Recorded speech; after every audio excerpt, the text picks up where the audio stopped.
Greg with Greg's Airbrushing and Greg's Tattoos, and today I'm going to show you guys how to do a quick, clean t-shirt design that's going to sell many times over and make your work look as professional as any other airbrush artist. So here's how the professionals make it look easy. What I'm holding in my hand here is Mylar, okay? Mylar is durable plastic, you can see through it. I cut this by using a Cricut. You can get the Cricut at any department store. And the Mylar sheets are actually sewed right next to it. So it's an easily pick up. Get used to the software, cut out your own stencils. This one here, I'm just showing you guys this as an example. Here is the positive of a flame, and here's the negative of that flame. And you can use it however you'd like to use it on a hat, car, piece, motorcycle helmet, whatever you want to use it on. And water soluble, wash it, dry it, good to go, lasts forever. Back in the day we had to use what we call Palon, and those were pretty good, but they would kind of get flimsy over a time period of use. So what I did for our example today is I cut out a class of 2020 stencil using the same Mylar. As you can see, I've used it several times. It's got a little paint on it, that's no problem. It's still crisp and clean. So what we're gonna do is I'm gonna show you guys how to quickly do a design that you can make an easy 20-25 bucks off of, and it'll probably only take you about 5 minutes to do. So let's go to work. All right, so as you can see, we're just using a regular standard t-shirt board, and I've laid my Mylar over the top of the shirt where I want the design to be.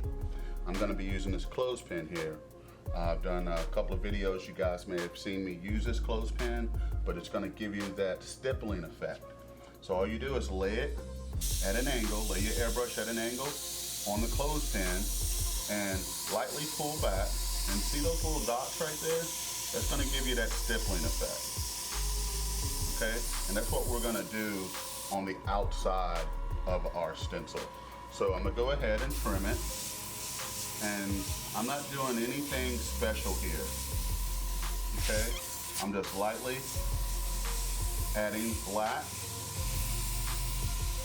around our stencil.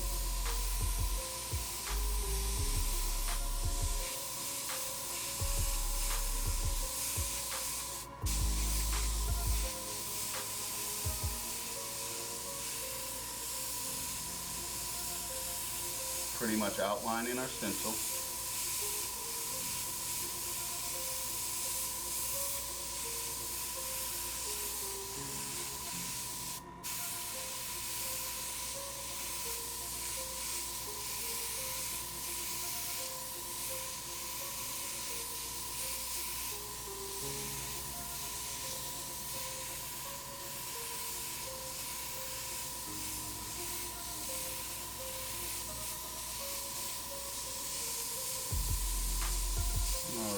And I'm just going to be a little careful with how I trim it. I want to make sure I get a nice consistent edge.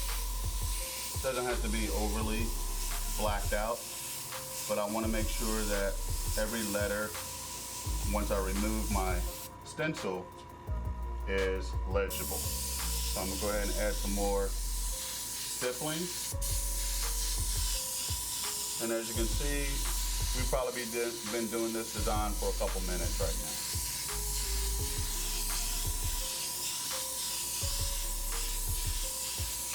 All right, so we have our stippling. I would suggest that you use a blow dryer to dry it off before you remove. Just be careful with removing. I normally use just a needle to lightly lift and pull.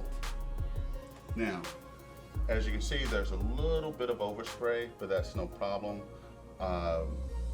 If you're going to use Mylar, just have some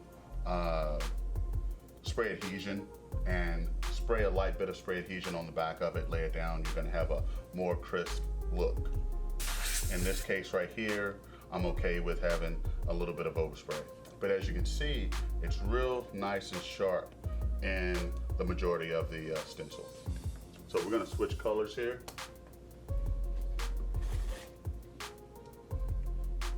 And the system that I'm using is a quick disconnect. As you can see, I was just able to take one color, replace it with another with no problem.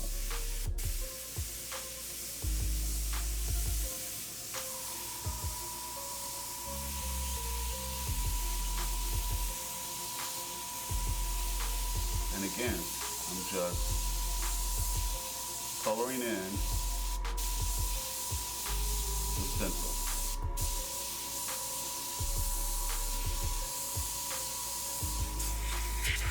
And if you guys notice right here, I've taken off my needle guard.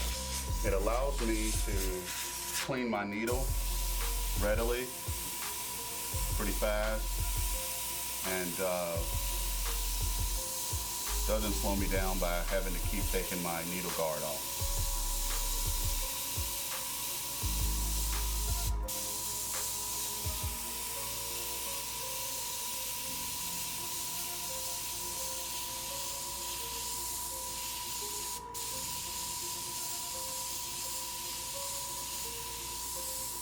Okay, so now I'm just switch the design up a little bit here, where I'm just gonna trim.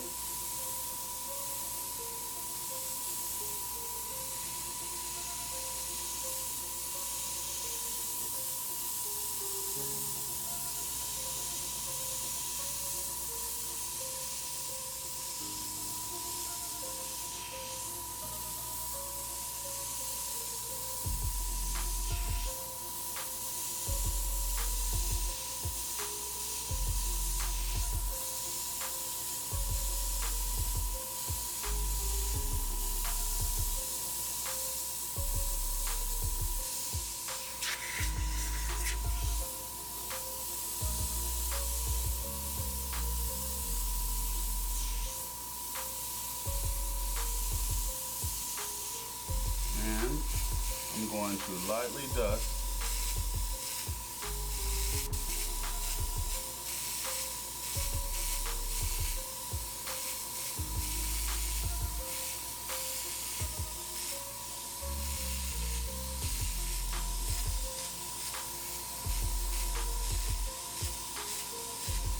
leaving some of the bottom open.